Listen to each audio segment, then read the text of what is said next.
Olá, tudo bem com você? Hoje o Papo Profissão vai falar de um tema que está presente na sua vida todo dia, da hora que você levanta até a hora que você vai dormir, quando você olha para o relógio, quando você vê a distância para ir trabalhar, quando você olha no Waze para poder ver um mapa para sua casa. É a matemática. A matemática está na nossa vida, só que quando você vai estudar, aí muita gente desanima porque é um campo muito abstrato do conhecimento humano. Mas o Bruno Kelegati está aqui com a gente. Ele é engenheiro mecânico, né, Bruno? Isso, engenheiro mecânico. Legal. E também professor de física e de matemática, né? Isso. Engenheiro mecânico formado pela USP, vai ajudar a gente a entender este universo da matemática. Primeiro entender, você se formou em engenharia mecânica na Universidade de São Paulo e é possível lecionar matemática e física também, embora você não tenha licenciatura, mas é possível em algumas situações, é assim? Isso, né, gente? Primeiramente, bom dia a todos, né? Obrigado pelo convite. E é exatamente isso. Eu me formei em engenheiro mecânico pela Escola Politécnica em 2008, já fiz mestrado, atualmente estou fazendo doutorado, tudo na área de engenharia. Só que também existe, pelo fato dessa profissão ser uma profissão da área de exatas, né, onde você tem muito conhecimento de matemática, muito conhecimento de física, né, é possível você conseguir lecionar os conteúdos para, por exemplo, você pode trabalhar primeiramente com aulas particulares, depois você pode dar aula em escolas particulares e tudo mais. Há algumas coisas que são específicas, por exemplo, com alguns concursos para algumas escolas, sejam estaduais, municipais, que exigirem a licenciatura de matemática, aí sim eu não consigo atender, dada a minha formação. Entendi. Porém, quando você está aberto, você não precisa exigir exatamente a licenciatura, aí abre-se o campo para eu poder dar essas aulas. Legal. Vamos falar da definição do matemático, do professor de matemática. Vamos lá. A matemática é o estudo de números, formas e espaço, usando a razão e usando óculos também, geralmente um sistema especial. Vamos de novo. A matemática é o estudo de números, formas e espaço, usando razão e geralmente um sistema especial de símbolos e regras para organizá-los. Bom, números é legal, tratar da forma, do espaço, Bruno, é legal. Agora, quando a gente fala em matemática, às vezes a galera dá uma desistida porque é um campo muito abstrato. É isso, é difícil aprender e é difícil ensinar por causa desta abstração de falar dos números? Sim, tem as duas dificuldades, né? Primeiro que eu também defino matemática como matemática sendo uma linguagem. Ela é igual uma linguagem, como se fosse português, inglês, espanhol. Ela é uma linguagem que conversa com você através dos números. Seja para modelar algum fenômeno da natureza, seja para descrever alguma coisa que está acontecendo, por exemplo, no mercado financeiro. A matemática está lá com seus números e ela é basicamente uma linguagem para você ler e interpretar. E existe naturalmente, principalmente aqui no Brasil tem bastante, né? Algumas nações do mundo já conseguiram superar isso e isso só com o tempo acaba acontecendo. Que é o quê? É você tirar esse medo inicial de aprender matemática. Tanto o professor ter aquela capacidade de passar para o aluno que não tenha medo de estudar matemática, como o próprio aluno. Porque eu até por experiência, vou dando aula para alguém, normalmente tem sempre alguém que fala, eu odeio matemática. Já começa assim de cara, né? Então, você tem que tentar quebrar esse gelo, mostrar para a pessoa que não existem os conceitos básicos que dá para se ensinar, e isso aí acaba motivando a pessoa a aprender mais. Então tem todo um trabalho, tanto para você ensinar, quanto também para fazer esse famoso quebrar o gelo da pessoa, tirar esse medo de aprender matemática. Né? E eu quero saber do Bruno Kelegati. Kelegati é italiano? É italiano, italianíssimo. Eu quero saber do Bruno Kelegati o seguinte, hoje você vê nas pesquisas que cerca de 50% das profissões escolhidas ali por meio do Enem, são aquelas profissões clássicas, direito, jornalismo, medicina, psicologia e até engenharias, que são profissões também que a inteligência artificial ela vai afetar grandemente, muito destes trabalhos as máquinas vão fazer, e são profissões também que vão ter um mercado reduzido ao longo das próximas décadas. Ao mesmo tempo em que você pega, por exemplo, áreas de tecnologia da informação, as demandas não só no Brasil, mas no mundo inteiro, nos próximos 20 anos, serão, as pesquisas dizem que vão ser milhares de profissionais escassos aí no mercado, não vai ter gente que possa preencher tantas vagas. O que você diz para essa perspectiva, para a mãe, para o pai que está em casa, para o garoto, para a garota, que tem medo da matemática e tem tanta demanda na área de tecnologia, ao passo que as pessoas continuam escolhendo profissões tradicionais. Matemática está inteiramente ligada com a tecnologia, né? E infelizmente o Brasil não é um país que ainda tem uma vocação de desenvolvimento tecnológico. Acho que se a gente tivesse tivesse um perfil, né, e um desenvolvimento tecnológico maior, mesmo eu estando na USP, eu vejo que tem pesquisa lá, mas isso é muito pouco dentro do país, né? Se isso fosse mais difundido no país, muito provavelmente as pessoas já teriam mais gosto por essa profissão de estudar matemática. Por quê? Porque sempre teria demanda tecnológica. Você teria valorização disso, né? Você desenvolver um produto, você desenvolver uma ideia. Então, você, através da matemática, você poderia trabalhar, por exemplo, como pesquisador em matemática, desenvolvendo novas coisas. Então, aí abre-se o campo. Tecnologia da informação, mesma coisa. Você depende de algoritmos, de programações, tudo isso que requer conhecimentos prévios de matemática, né? Tecnologia da informação ainda já tá crescendo no país, né? Você já vê muitas faculdades com esses cursos, tal, então você já vê uma procura maior. E as profissões clássicas, elas vão continuar existindo, óbvio que com a evolução tecnológica diminui-se a quantidade de vagas, mas vai chegar um ponto que vai ter a tecnologia, mas você não vai conseguir substituir a mente humana, mesmo com inteligência artificial, né?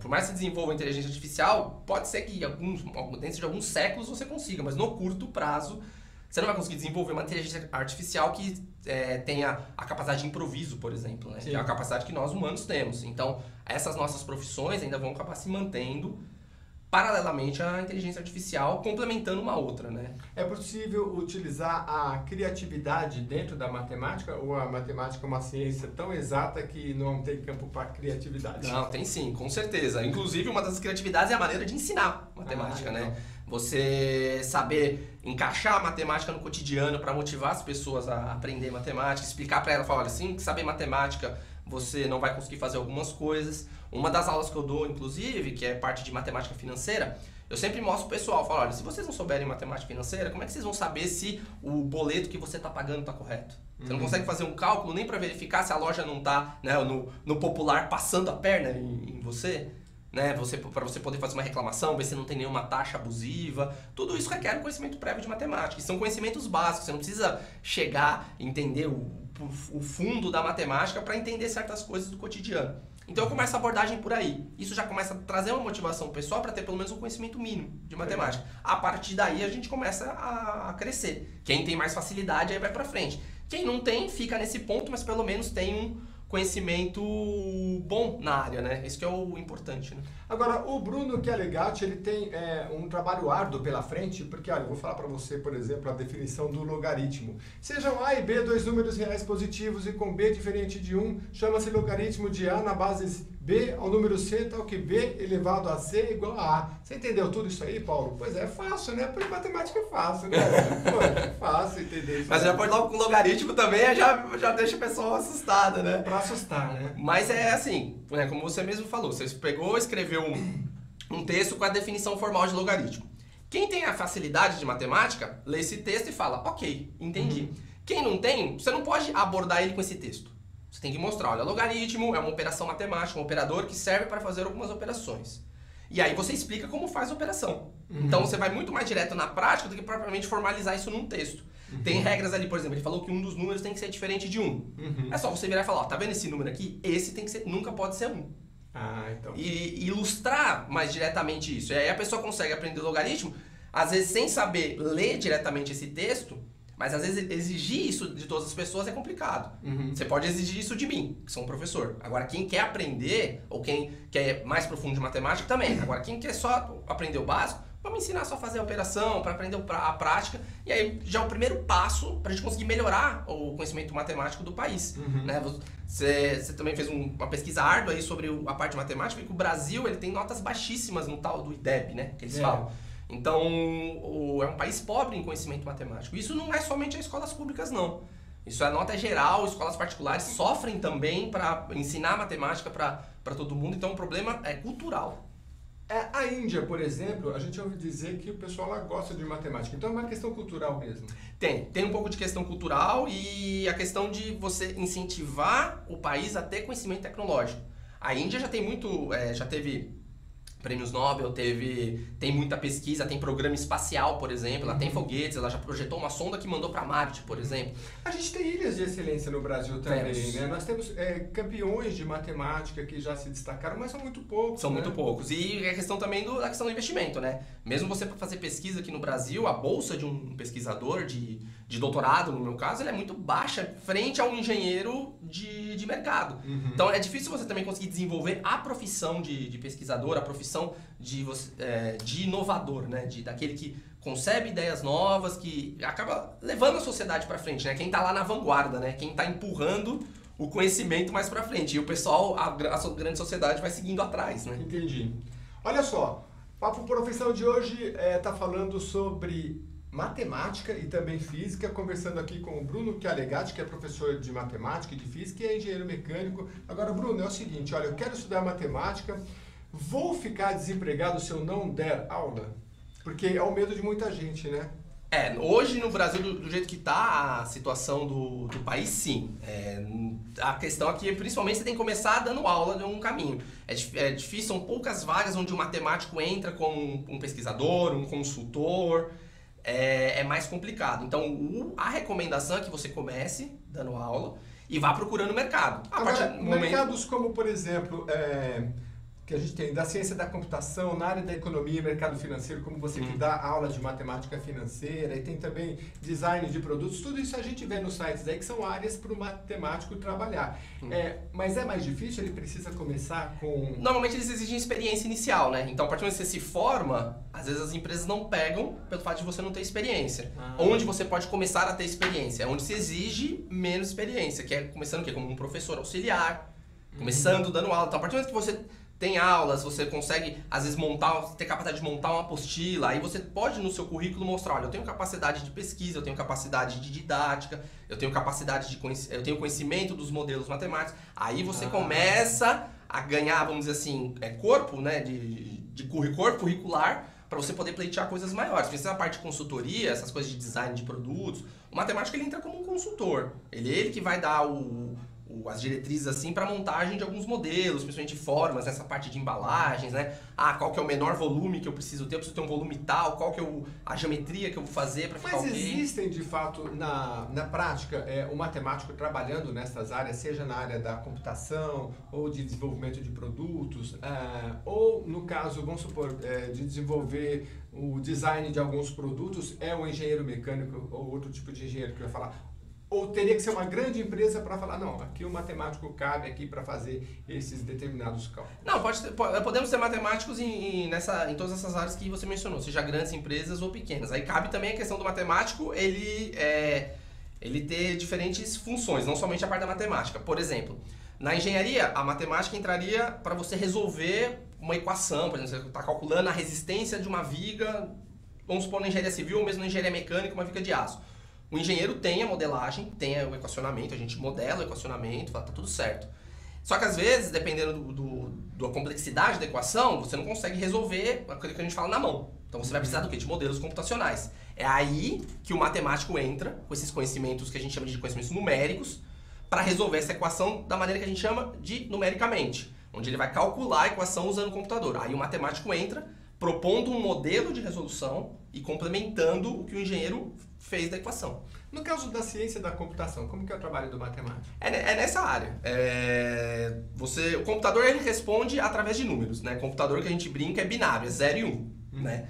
E toda a comunicação do computador é feita através de números. Então você precisa de algoritmos, que a gente chama, que são sequências matemáticas, para você fazer o computador conversar, ou com você, uma interface com o usuário, conversar entre redes e tudo mais. Então o matemático entra justamente na montagem desses algoritmos. Maneiras rápidas e eficientes de como fazer a programação, né, os computadores conversarem. Agora, Bruno, para quem gosta dessa área de exatas, você indicaria ter o curso de matemática para que se abra um leque de oportunidades?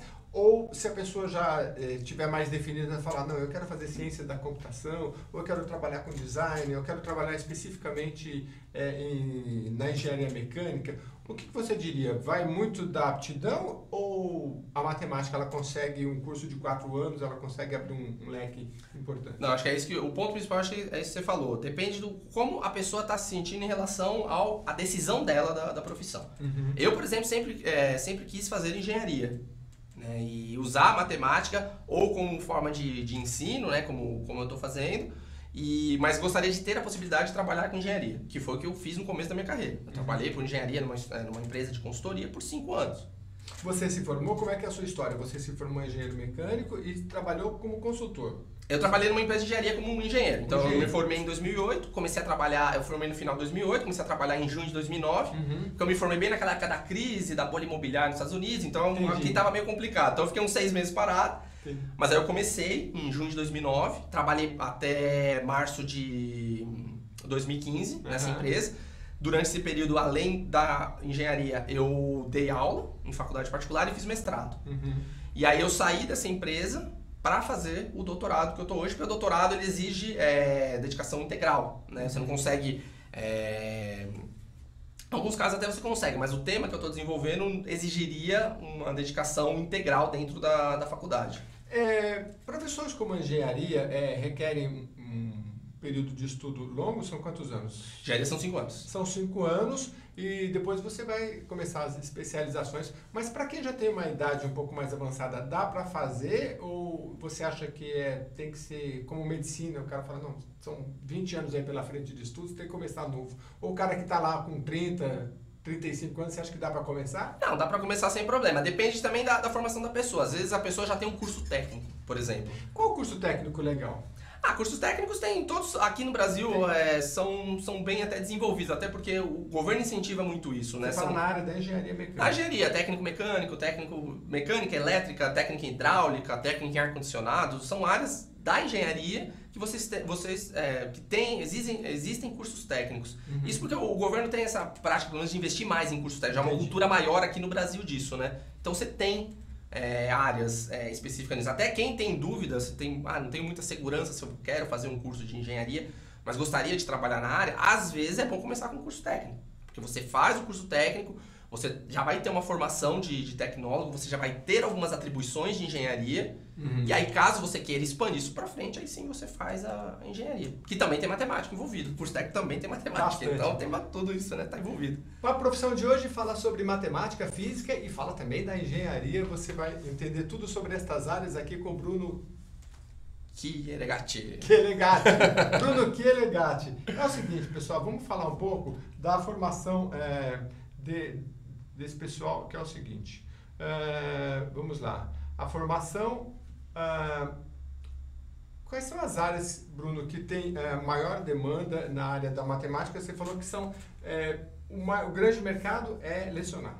Lecionar. Física também. Física também, lecionar. E matemática agora já está aumentando um pouquinho essa parte da tecnologia da informação. Que já, né, crescimento tecnológico, evolução tecnológica, tudo agora é digital, né? A gente aqui, por exemplo, né, TV pela internet. Então, tudo isso envolve já um conhecimento maior de matemática, já tem demanda nisso. Mas ainda o principal é a educação e nos casos assim, no caso da USP, por exemplo, Unicamp, essas principais faculdades do país, também tem a pesquisa. Né? Então, além de você ser professor da área, você também pesquisa, você desenvolve novos modelos matemáticos, né? Ainda tem campo para pesquisa. Você é um pesquisador? Sou pesquisador. Na área de engenharia, mas eu uso matemática principalmente para resolver os problemas que eu estou desenvolvendo dentro do meu doutorado. Então, eu trabalho com as duas, na verdade. Né? Qual é a área de pesquisa sua? É a parte de energia e fluidos, principalmente o foco hoje eu estou estudando um modelo relacionado com o estudo de gás natural. Estudo de gás natural. Legal. Isso.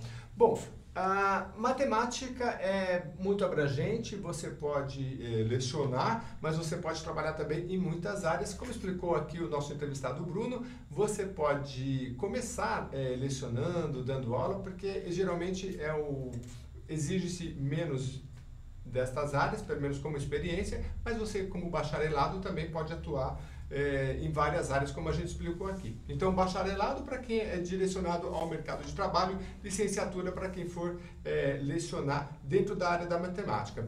A graduação em matemática é oferecida nas habilitações em licenciatura, né, como a gente explicou, ou o bacharelado, modalidades presencial e à distância, e apresenta disciplinas de geometria, álgebra, cálculo, estatística, trigonometria, aritmética, análise, etc.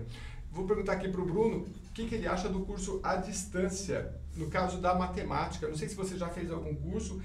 O curso integralmente feito à distância, geralmente tem pelo menos, acho que provas, algumas partes presenciais mínimas, né? Mas você indicaria, dá para fazer?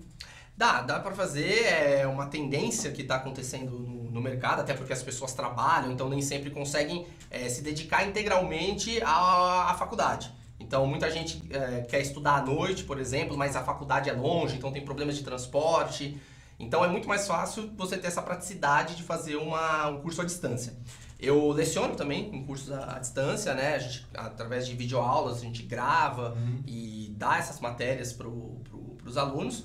Só que tem que ter um perfil específico para quem vai fazer esses cursos à distância. Primeiro é a disciplina própria, de você sentar lá, você estudar, você... às vezes as pessoas precisam da sala de aula para estar lá estudando. Se você já não você consegue ter esse perfil, não, tal horário em casa eu vou estudar, esse dia não dá, mas eu compenso no outro. Você ter esse perfil é uma ótima opção. E além disso, é uma ótima opção também como segunda faculdade. Às vezes a pessoa já ficou lá. Eu, por exemplo, 5 anos, faculdade de engenharia, nossa, 5 anos em sala de aula, mas eu gostaria, por exemplo, de fazer uma faculdade de matemática. Falo, pô, vou precisar ficar 5 anos de novo lá? Será que um curso à distância, já que eu agora já sou mais velho, já sou mais disciplinado, será que eu não consigo fazer? Com certeza consegue. Então acho que nesses dois casos, com a pessoa disciplinada ou como segunda faculdade das pessoas, o curso à distância é um modelo muito bom. Bom, então vamos entender das disciplinas do curso de matemática, por exemplo, que o Bruno vai ajudar a gente. Eu peguei algumas disciplinas do curso da Universidade de São Paulo, que é onde o Bruno se formou. Vamos lá. Introdução à programação de computadores. Bom, tem Física 1, Análise, Geometria. Dá para comentar um pouco dessas matérias para a gente? Tá, você já percebe que a própria formação de matemática já está falando de programação, né? Você vê que o curso já evoluiu. Para quê? Para o pessoal já ter essa formação já esperada para a tecnologia da informação. Você já se formou já há alguns anos. Tinha na sua época? Já tinha programação. No primeiro ano a gente tem programação. Depois, dependendo da área que você segue, da própria engenharia, você tem matérias específicas para aumentar esse conhecimento de programação, né? Tem cálculo numérico, tudo isso. E no meu doutorado, eu mexo com programação, porque é justamente isso. Você já transformar a linguagem matemática para a linguagem do computador e resolver o seu problema. Quase que já está ficando um clichê dessa parte de engenharia, essa parte de modelagem. Você desenvolve o modelo, passa para o computador, programa no computador, para o computador resolver para você. Agora, Bruno, nós conversamos aqui com uma engenheira química recentemente, e ela falou, olha, engenharia química tem cálculo 1, cálculo 2, cálculo 3, e ela explicando que o curso começou, no caso, em Santa Catarina, com acho que 24 alunos, terminaram 3. Na engenharia mecânica é assim também? Cálculo 1, cálculo 2, cálculo 3, sem ter um acesso a questões práticas? É muita teoria e muitos alunos acabam desistindo. Nós vamos até cálculo 4. Cálculo 4, né? 4. Eu estou lá no quarto ano. Gente, hoje é a aula de cálculo 4, né? Pô, professor, fala uma novidade. Tem o cálculo 1, 2, 3 e 4, cálculo numérico e as álgebras ainda. Então, quer dizer, tem muita parte teórica. E realmente isso acontece, infelizmente, né? Você tem, nesse início da engenharia, que a gente chama de ciclo básico, mesmo na matemática, tem o que a gente chama de disciplinas elementares. Que são disciplinas com as ciências básicas, que é elas que você vai usar como ferramentas para estudar as outras disciplinas. Então acaba sendo um pouco maçante, porque às vezes não tem tanta aplicação, né? Você só consegue enxergar a aplicação mais para frente. O estágio, por exemplo, começa quando, geralmente? Estágio, normalmente terceiro, quarto ano para frente, né? Então, primeiro, segundo ano que você não tem estágio, toma uma disciplina elementar em cima. Então, você tem que ter um pouco de paciência, mas tem que entender que os cursos são bem montados e que você precisa dessa parte elementar no começo, que é um pouco mais maçante, mas ela leva você a ter um ótimo conhecimento para ir bem nas disciplinas específicas, que são as que você tem no terceiro, quarto, quinto ano. Então, primeiro e segundo realmente chega a ser um pouco cansativo, né? E nas faculdades públicas você tem uma evasão um pouco menor. Nas privadas, infelizmente, esse número ainda é elevado, né? Na faculdade que eu trabalhei, por exemplo, você começava com 10 turmas de engenharia e formavam 2 turmas, né? Então, você fala 20% do que entrou só, né? E infelizmente isso acaba acontecendo. Tem também fatores financeiros, mensalidades e tudo mais, mas tem a questão também da dificuldade do curso. Então, muito bem. Se prepare para cálculo 1, 2, 3, 4, se o seu curso escolhido vai ser a engenharia. A gente está falando aqui de matemática, de física, que são áreas afins da engenharia, mas vamos falar especificamente da engenharia mecânica. O engenheiro mecânico desenvolve, projeta e supervisiona a produção de máquinas, equipamentos, veículos, sistema de aquecimento, de geração, ferramentas, etc. Né? Ele organiza sistemas de armazenagem, supervisiona processos e define normas e procedimentos de segurança na linha de produção, enfim. Controla a qualidade, acompanhando e analisando o teste de resistências e por aí vai. A engenharia mecânica, Bruno, como é que está o leque de demandas hoje no Brasil? E fala um pouco das principais áreas, porque existem várias habilitações, né? Sim. E quem quer optar por essa área, como é que está o mercado?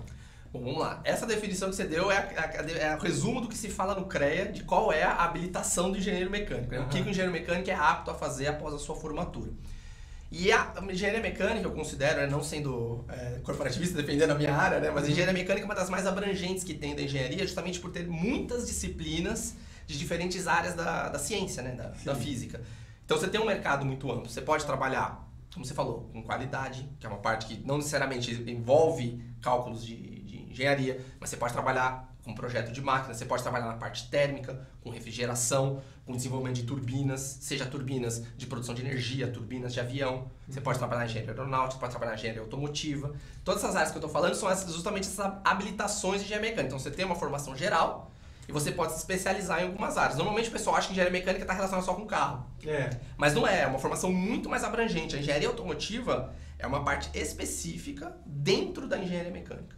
Agora, a gente, por exemplo, tem a Embraer no Brasil, que tem grandes linhas de desenvolvimento. Mas a linha automotiva, já que você falou, hoje a gente sabe que as montadoras se monta o veículo em várias partes do mundo, né? Então, às vezes você o motor já vem de alguma parte. Nessa área automotiva existe ainda bastante demanda no Brasil? Tem, justamente como você tem as peças montadas em diferentes lugares, quando você tem, por exemplo, na fábrica de montagem, você precisa de engenheiros para, primeiro, verificar a qualidade das peças que chegaram, que é aquela parte de qualidade que você falou. Verificar se o projeto que foi feito está batendo, a fabricação está batendo com o projeto que foi concebido. Se, por exemplo, tem algum problema de montagem, o engenheiro ir lá solucionar, falar, olha, essa peça tem que ser descartada ou não, essa peça precisa de uma manutenção específica. Então o engenheiro também entra na parte ainda do conhecimento, apesar de estar difundido em diversas áreas, diversas partes do globo, né? Porque às vezes tem peça fabricada na China, fabricada na Índia que vem para cá, né? Mas você precisa ainda do engenheiro para olhar e falar, não, eu preciso montar esse carro certo. Não deixa de ser um quebra-cabeça, então você avalia a qualidade, tem tudo isso. E o projeto também. Então todas as áreas ainda existem. A resistência, você recebe uma peça e fala, não, eu preciso fazer um teste para verificar se esse teste está atendendo a minha norma, que foi escrita também por um engenheiro, a minha norma de segurança. Você se formou e foi trabalhar numa empresa que era de que ramos? Era na parte de saneamento, era consultor em engenharia, eu trabalhava na parte de saneamento. É uma área que nem parecia que tem área de engenharia, mas tem. Mas como é que era a sua rotina lá? A gente participa dos projetos, né? A gente é uma empresa privada que participava de licitações, né? Principalmente a parte de saneamento ainda está sob o controle do governo. Existem algumas empresas privadas, mas a maior parte ainda é gerida por prefeituras, né?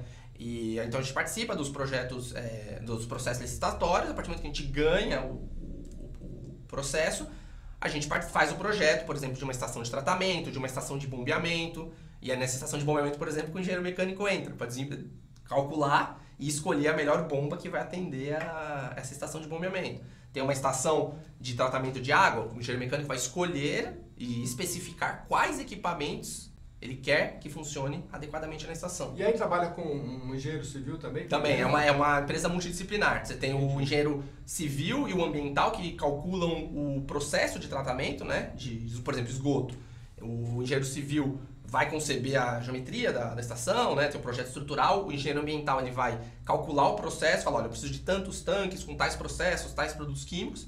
E o engenheiro mecânico vai escolher quais os equipamentos que vão atender essas especificações do engenheiro ambiental. Então, eu preciso de um bombeamento que bombeie, vamos supor, 100 litros por segundo até aquele tanque. Então, eu tenho que escolher uma bomba que bombeie esses 100 litros até aquele tanque. E quem é que faz a gestão de todo esse projeto? Se você trabalhar, por exemplo, com engenheiro mecânico, com engenheiro ambiental, um engenheiro químico, por exemplo, que às vezes vai desenvolver um determinado equipamento. Normalmente é o gerente de projeto e o gerente de projeto pode ter qualquer formação. Ah, legal. Mas ele vai ter que ter esse olhar para Tem que ter todas esse olhar, as não. engenharias. Tem que ter esse olhar, não. Normalmente, nessas empresas de saneamento que eu trabalhei, normalmente o engenheiro-chefe são civis. Porque, historicamente, essas empresas foram desenvolvidas por engenheiros civis. Mas nada impede que seja um engenheiro mecânico. Desde que ele tenha realmente esse conhecimento abrangente, ou experiência de mercado, que também conta muito, de você poder gerir o projeto. Agora, Bruno, quando a gente opta por engenharia, qualquer uma das áreas, tem que ser logo no início, pelo menos acho que todas, né? Nas públicas e particulares, né? Não tem como migrar, eu estou ali no primeiro ano, engenharia mecânica, quero migrar para química. Não, tem. Pegando especificamente o exemplo da USP, existem provas de transferência, que são bem mais difíceis que os vestibulares, inclusive. E são poucas vagas também. São poucas vagas. 2, 3 vagas. Isso. Mas existe a possibilidade. É uma possibilidade mais difícil. Mas são vagas que se abrem de alunos que deixaram aquele curso, não é? Sim. Eles fixam, tem um número específico. Ó, o curso de engenharia mecânica... Abriu 2 vagas, aí é difícil pra burro. Na época que eu fiz, são 70 vagas. Se tem os 70 lá cursando, não abriu vaga. Não, exatamente. Agora, se sai um, abre uma vaga. Abre uma vaga. Isso. Eu tive um amigo que ele estudou, ele queria uma vaga de jornalismo, só que assim, existiam 2 vagas. E a USP, ela dá prioridade para quem já é aluno da USP também. Sim, então, para transferência sim.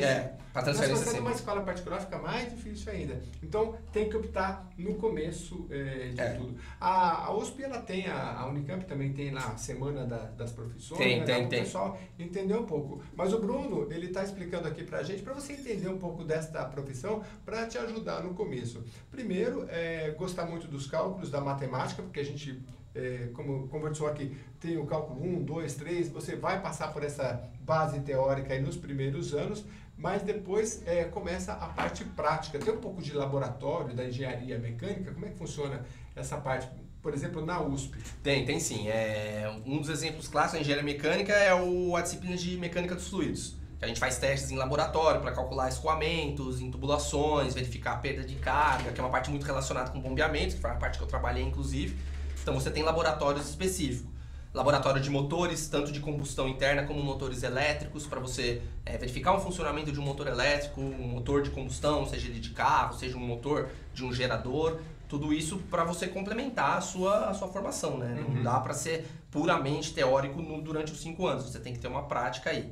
Além de atividades de projetos, né? Às vezes eles dão um projeto, um campeonatinho entre a própria turma. Todo mundo tem que desenvolver, por exemplo, um carrinho que atenda uma determinada função, um carrinho que suba uma rampa. Então eles estimulam os alunos, né, separam em equipes, e esses alunos vão competir internamente ali, né, para ver quem vai desenvolver o melhor carrinho e aplicar as disciplinas que já aprendeu, né?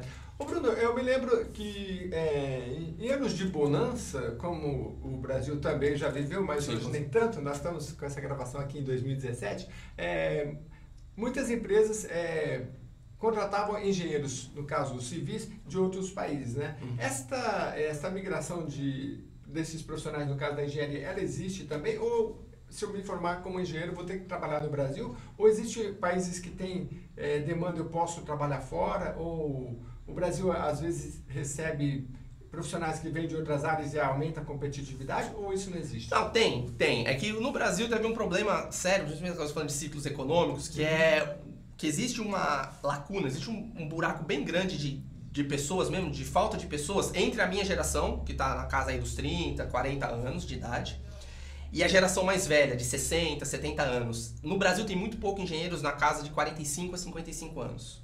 Por quê? Porque quando eles eram jovens, na década de 90, a engenharia estava praticamente nula no país. Então, a maioria foi trabalhar em banco, foi virar professor, então tudo isso atrapalha o mercado, porque você fica com um buraco. Então, a nossa geração teve que correr atrás para assumir cargos altos em pouco tempo. E quem não conseguia atender, eles precisavam o quê? Trazer de fora.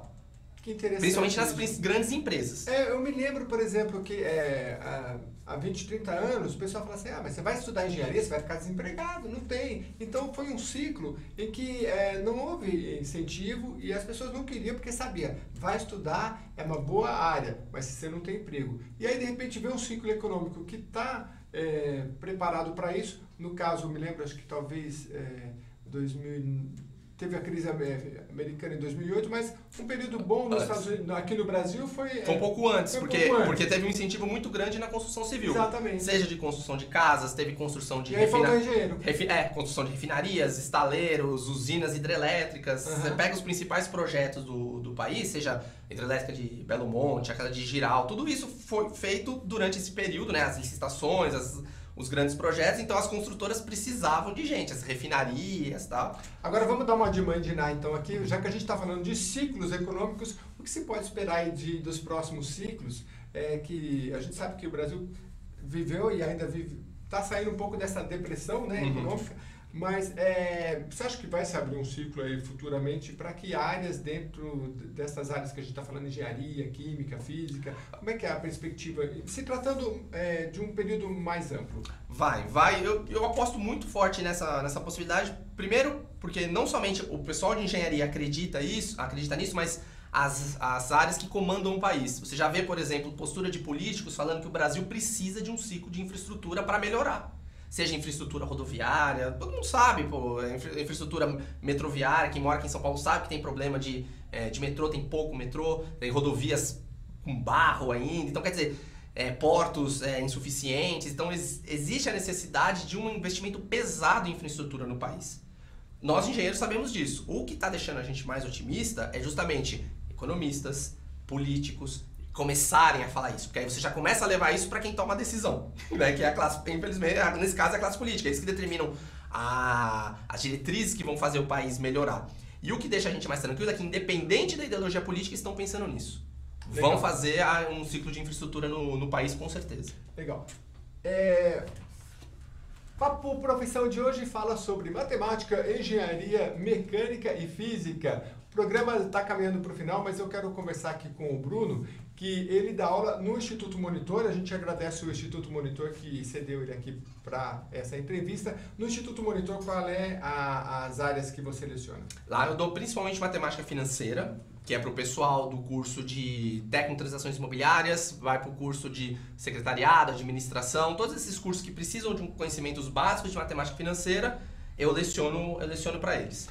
Você leciona matemática financeira para o EJA, que é ensino de jovens e adultos. Tanto matemática financeira quanto a matemática básica também, porque eles precisam para eles adquirirem o certificado de ensino médio. Achei interessante isso, porque a matemática financeira, ela tem no ciclo básico, no ensino básico comum? Não, né? O comecinho sim, principalmente a cálculo dos juros mais fáceis, né, que são juros simples e os juros compostos, tem na grade curricular do ensino médio. Entendi. Aí não, aí coisas mais pesadas, financiamentos, empréstimos, coisas aí não. Mas o cálculo básico tem, no ciclo básico de formação de matemática, né, para o ensino médio.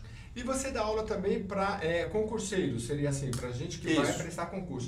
Tudo na área de matemática. Tudo na área de matemática, física também, né? Legal. É difícil ter concurso na área de engenharia, tem, mas não é tão específico, são mais específicos, né? Então não tem tanta demanda para isso ainda. Quais são os cursos que tem grande carga de matemática, concurso público? Todos os concursos que exigem nível médio, por exemplo, sem ser nível superior, eles têm pelo menos 10 a 20% da prova de matemática. E aí cobra o quê? Matemática do ensino médio. Então é a mesma matemática que a gente vê na escola. Só que muitas vezes o pessoal não viu isso direito ou tem dificuldade nisso, então eles demandam aulas disso. Então basicamente 10 a 20% da prova matemática. Aprender matemática, qual é a orientação que você dá? Porque hoje tem muita informação online. Nós temos, por exemplo, a Khan Academy, que tem no Brasil muita aula online que você pode estudar. O ideal é você estudar bastante online e depois ir tirar suas dúvidas com o professor, porque matemática é aquela coisa, né? Você esbarra numa dúvida e ali, como é que faz? Online você muitas vezes não pode tirar aquela dúvida. Como é que é um bom programa de estudo para matemática, seja para um concurseiro, seja para quem quer seguir essa área? Acho que é um mix disso mesmo, é você ter o aprendizado vem do curso online, e matemática é muito exercício também, não adianta só ler, você tem que praticar, você tem que rever exercícios anteriores, porque às vezes numa prova você vai olhar e falar, poxa vida, eu já fiz um exercício parecido, então às vezes fica até mais fácil para você resolver, porque você já viu isso, você fica mais tranquilo. Então você tem que praticar a teoria com exercícios e as dúvidas, você tem que sempre procurar o quê? Instituições que ofereçam plantões de dúvida para você poder esclarecer uma vez por semana, uma vez a cada 15 dias, não importa, mas é importante você ter esse esclarecimento. E no caso dos concurseiros tem muito essa questão também de aulas ao vivo. como é esse programa que a gente está fazendo aqui. Você faz aulas ao vivo e você tem interatividade com o Facebook, por exemplo. Ah, você pode mandar sua pergunta e o professor responde. Então tem empresas que dão concurso público e falam assim, pessoal, vou tô dando uma aula hoje de matemática, vou falar do assunto tal, por exemplo, números inteiros. Então você vai lá, tá dando a sua aula de números inteiros, e o próprio professor já tem que organizar como se fosse um programa de TV, como que a gente está fazendo aqui. Falar, tô dando minha aula aqui de números inteiros, vamos ver o pessoal aí da internet, o que eles estão achando. Aí ele olha lá, fulano de tal, da cidade tal, tá fazendo uma pergunta aqui, olha que pergunta interessante. Aí ele esclarece a dúvida ao vivo. Então cria-se uma interatividade como se fosse uma sala virtual mesmo. Né? Legal. Bom, o Papo Profissão de hoje fala sobre as profissões de matemática e física e de engenharia mecânica. O Bruno está aqui esclarecendo para a gente, ele é professor de matemática e de física. Quais os livros, sites, alguma dica que você quer dar para quem está iniciando nessa área? Eu gostava de ler quando eu era mais moleque, O Homem que Calculava. Despertava um pouquinho do interesse da gente e... Você tem alguma orientação para quem... Eu falei do site da Khan Academy também. Muito bom, uma ótima recomendação. Bom, livros de matemática, em termos gerais, livros didáticos de escola, esses têm aos montes. Então, se você for numa boa livraria, você vai encontrar e todos são muito bons, eu recomendaria todos. Para quem tem um gosto um pouco maior aí de matemática, tem os livros de grandes passatempos matemáticos, grandes enigmas matemáticos, que aí o nome é esse, Grandes Passatempos Matemáticos. Existem muitos desses livros que descrevem quais são os principais enigmas que tem. Então, quem gosta de matemática acaba se interessando muito. Eu tenho esses livros, justamente, sou professor, eu gosto de ler e ver o que estão pesquisando.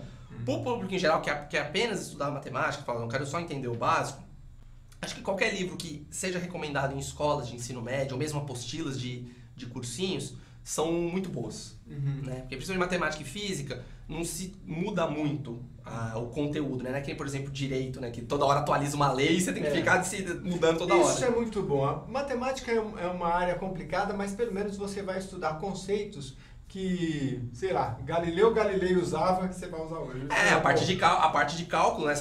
Cálculo 1, 2, 3, quem desenvolveu o cálculo foi Isaac Newton, né? Então, tudo isso, essa parte derivada, integral, a gente desenvolveu lá na Idade Média. Então, esses conceitos básicos ficam, mesmo conceitos de física, né, o pessoal que usa astronomia, essas coisas, são conceitos que vieram de lá. Tem coisa nova sendo desenvolvida? Tem, mas é a tecnologia à frente. Eles estão vendo, inclusive, que o que eles desenvolveram lá tá certo.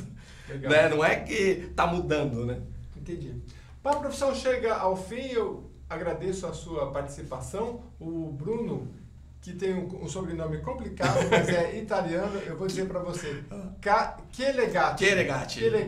Bruno Chelegatti, obrigado pela sua participação aqui com a gente. Se você quiser aí as suas considerações finais, espero que a gente tenha tirado as suas dúvidas sobre os cursos de matemática e de física. A gente não falou muito aqui. Por que o professor de matemática, ele dá aula de física também? Geralmente, se você estudar, por exemplo, matemática, você fez engenharia mecânica. São áreas afins, vale a pena fazer uma complementação para que você possa lecionar nas duas áreas? Vale com certeza, porque física também concebe modelos que descrevem a natureza, e às vezes são modelos complicados que você precisa ter uma matemática para resolver. Então se completam. Realmente essa área de exatas em si se completa. Até mesmo a química, você ter química e matemática, física e matemática, é importante. A matemática casar com essas ciências, com essas outras ciências também, né? E a engenharia, obviamente, né? Legal. Bruno, muito obrigado pela sua presença. A gente agradece o Instituto Monitor também, que está mandando seus profissionais aqui para falar um pouco dessas áreas importantes e do mercado de trabalho para que você se direcione e acerte na sua escolha. Curte a gente aí nas nossas páginas, dá um like aí no nosso vídeo se você gostou desta orientação. Clica lá no sininho para você receber toda semana. A gente está aqui na OutV falando de uma profissão nova. Manda suas perguntas que a gente responde por aqui. Obrigado e até a próxima.